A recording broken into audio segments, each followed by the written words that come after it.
Hi hello welcome to Kiran TV news. నేను మీ హరీష్. జగన్మోహన్ రెడ్డి గారిలో కొన్ని మార్పులు కనిపిస్తూ ఉన్నాయి.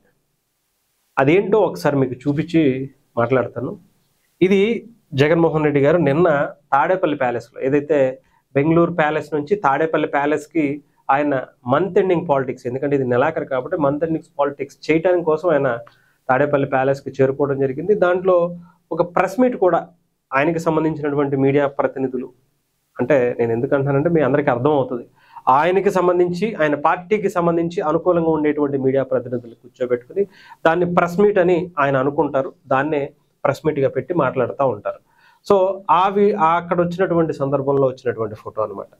దీంట్లో ఏం కొత్త ఉందంటే, ఇక్కడ మనకి ఈ సింధూర తిలకం ఇది కొత్తగా కనిపిస్తుంది. అదేంటి, అందరూ పెట్టుకుంటారు కదా సింధూర తిలకం, ఈవెన్ నేను కూడా డైలీ పెట్టుకుంటాను, నాకు అదొక అలవాటు. అదొక ధైర్యం కింద, హనుమంతుడి సంబంధించినటువంటి ఒక మనతో ఉన్నారు అనే ఒక ధైర్యం కింద ఏదో ఒక విధంగా మనకు అది మంచి చేస్తుందనే ఒక అభిప్రాయం అనుకుంటుంది. మరేంటి జగన్మోహన్ రెడ్డి గారు కూడా పెట్టుకున్నారు, మరి ఆయనకి దీనికి ఇంతలా చేయాల్సినటువంటి ఏంటంటే, సోషల్ మీడియాలో జగన్మోహన్ రెడ్డి గారిని ఒక రేంజ్లో ఆడుకుంటున్నారు. ఎందుకు అనంటే మీకు ఒకసారి చెప్తా. జగన్మోహన్ రెడ్డి గారు ఇప్పటి వరకు ఇలాంటి బొట్టు పెట్టుకుని ఎప్పుడు కనిపించలేదా అంటే కనిపించలేదనే అనాలి. అది కూడా సింధూర తిలకం, హనుమంతుడికి ప్రతిరూపంగా ఆయన నుంచి వచ్చేటువంటి ఒక పాజిటివ్నెస్ని, ఒక బలమైనటువంటి సంకేతాన్ని మనకి అది సూచిస్తుంది అనుకోవచ్చు. అలాంటిది మరి ఆయన ఎప్పుడు పెట్టుకోలేదంటే, గతంలో అప్పుడప్పుడు పెట్టుకున్నా కూడా ఇది ఒకసారి అక్షింతలు, ఎవరో ఒక పురోహితుడు అక్షింతలు జల్లితే దాన్ని ఇలా ఇలా తుడిసేసి, దాన్ని బట్టి అర్థం చేసుకోవచ్చు. బొట్టు ఏదన్నా ఇస్తే ఏమంటారు, కర్చీఫ్తో తుడిసేసుకుని తిరుమల కొండకి వెళ్తారు కానీ సతీ సమేతంగా వెళ్ళరు, డిక్లరేషన్ రాయరు. స్వతహాగా ఆయన కుటుంబ సభ్యులు, ఆయన కావచ్చు, అందరూ కూడా బైబిల్ పట్టుకుని తిరుగుతారు కానీ ఎప్పుడు హిందువులకి సంబంధించినటువంటి ప్రతిమ కానీ లేదంటే భగవద్గీత కానీ ఏది పట్టుకుని వెళ్ళినటువంటి సందర్భం లేదు. చాలా క్లారిటీగా అందరికీ తెలిసిందే, ఆ కుటుంబం అంతా కూడా క్రిస్టియానిటీని నమ్ముకుంది అని. సో ఇక్కడ మతాల గురించి ప్రస్తావన అయితే ఏం లేదు, కానీ జగన్మోహన్ రెడ్డి గారు చేసేటువంటి, అంటే ఓట్ల రాజకీయం కోసం ఆయన ఏదైనా చేస్తారు అనే దానికి మనం గతంలో కూడా చూసాం. ఎప్పుడు పట్టు వస్త్రాలు ఒక సీఎం హోదాలో ఉండి భార్యాభర్తలు ఇద్దరూ కూడా ప్రభుత్వం తరపున ఇవ్వాల్సినటువంటి వాటిల్లో కూడా వాళ్ళు ఎప్పుడు పాల్గొనలేదు, ఇద్దరు కలిసి అని చెప్తున్నారు.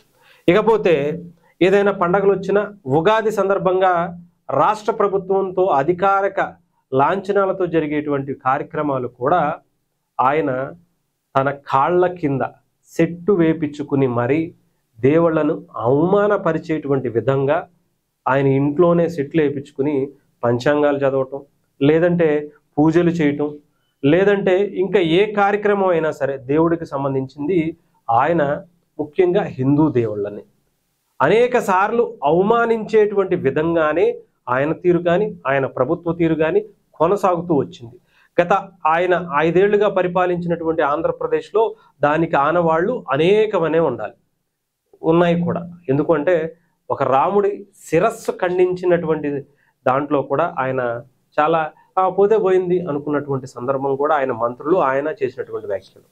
ఒక అంతర్వేదిలో ఒక రథం తగలబడిపోతే దాంట్లో కూడా ఇంకోటి కొనిస్తాం, దానికి ఎందుకు ఎంత అని చెప్పి అన్నటువంటి సందర్భాలు.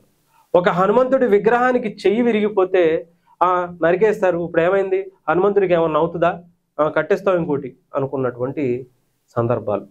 ఇవన్నీ మనం చూసినప్పుడు అంటే మరి ఆయన హిందూ వ్యతిరేకిగా కనిపిస్తున్నారు కదా. సరే, ఇక్కడ కూడా వదిలేద్దాం. మరి ఆయన గతంలో హిందూ అని చెప్పుకున్నారు కదా, 3 మునకలు వేశారు కదా, కాశీకి వెళ్ళో లేదంటే హరిద్వార్ వెళ్ళో స్వామీజీల ముందు అని చెప్పి, అంటే అది రాజకీయంగా హిందువుల ఓట్లు కావాలి తప్ప హిందువులు కాదు, హిందూ దేవుళ్ళు అంతకన్నా కాదు. అదే స్ట్రాటజీని ఆయన అంతకుముందు ఎలక్షన్స్ ముందు ఆయన ఒక స్వామీజీని పట్టుకుని అక్కడికి వెళ్ళి నేను హిందూగా మారిపోయాను అని నమ్మించేటువంటి కార్యక్రమమే ఆయన చేసుకుంటూ వచ్చారు. సరే పోనీలే, ఇవన్నీ వదిలేసి ఆయన అధికారం కోల్పోయింది కదా, మళ్ళీ ఇప్పుడు ఎందుకు మరి సింధూరం పెట్టుకుంటున్నారు అని అనుకోవచ్చు. డెఫినెట్గా మళ్ళీ ఏదో మభ్య పెట్టాలను, లేకపోతే ఇప్పుడున్నటువంటి వీరమల్లు ఎఫెక్ట్, పవన్ కళ్యాణ్ గారి వీరమల్లు ఎఫెక్ట్తో జగన్మోహన్ రెడ్డి గారు ఏదో పవన్ కళ్యాణ్ గారికి చేసేద్దాం, ఆయన ఏమంటారు ఆయన అధికారాన్ని, లేదంటే ఆయన ప్రధాన వనరులుగా ఉండేటువంటి సినిమాని, అక్కడి నుంచి వచ్చేటువంటి దాని నుంచి వచ్చేటువంటి ఇన్కమ్ని గండి కొడదాం అనే ప్రయత్నం చేసుకుంటూ వచ్చారు. ఇది తిరిగి తిరిగి ఎక్కడికి వెళ్ళిందంటే జగన్మోహన్ రెడ్డి గారు ఒక హిందూ వ్యతిరేకి అనేటువంటి విధంగా సోషల్ మీడియాలో తీవ్ర విమర్శలు జగన్మోహన్ రెడ్డి గారినే చేస్తున్నారు. ఈయన ఆ సినిమాని ఎంత నెగిటివ్ చేద్దాం అనుకున్నారో ఆ సినిమా అంతకన్నా విజయం సాధించి రికార్డులు కొల్లగొడుతుంటే, ఇక్కడ దాంట్లో ఉండేటువంటి సబ్జెక్టు వ్యతిరేకించడాన్ని చాలామంది వైఎస్ఆర్సీపీని, జగన్మోహన్ రెడ్డి గారిని తగులుకున్నారు. నిజమే కదా, దాంట్లో అంత మంచి సబ్జెక్ట్ ఉంది. ఎక్కడ ఏ మతాన్ని కించపరచకుండా ఒక వ్యక్తి తాలూకా, ఒక వ్యక్తి చేసేటువంటి అఘాయిత్యాలను చూపించుకుంటూ, ఒక ధర్మం యొక్క విశిష్టతను, మన గతంలో ఉండేటువంటి భారతీయ చరిత్రను ఒక ప్రతిబింబించేలా ఒక వీరుడి కథ వస్తే దాన్ని ట్రోల్ చేయటం ఏంటి, దాన్ని బాయ్కాట్ చేయమని చెప్పడం ఏంటి, దాని మీద ఇంత కుట్ర పన్నంటం ఏంటి అని తిరిగి ఈయన మెడకే చుట్టుకుంది. ఇక ఈయనకి ఏం చేయాలో తెలియక ఇది మన మెడకే చుట్టుకుంది. మనం ఏమంటారు హిందూ వ్యతిరేకిగా మనం అయిపోయాము, దీని నుంచి మనం తప్పించుకోవాలి అంటే ఏం చేయాలో తెలియక హనుమంతుడి ముందు మోకరిల్లినట్టుగా కనిపిస్తుంది. అంతేగా, అందుకనే దానికి ఆ గుడికి వెళ్ళారా లేదంటే మళ్ళీ సెట్టు వేశారో తెలియదు, కానీ బొట్టు అయితే మాత్రం కనిపించింది.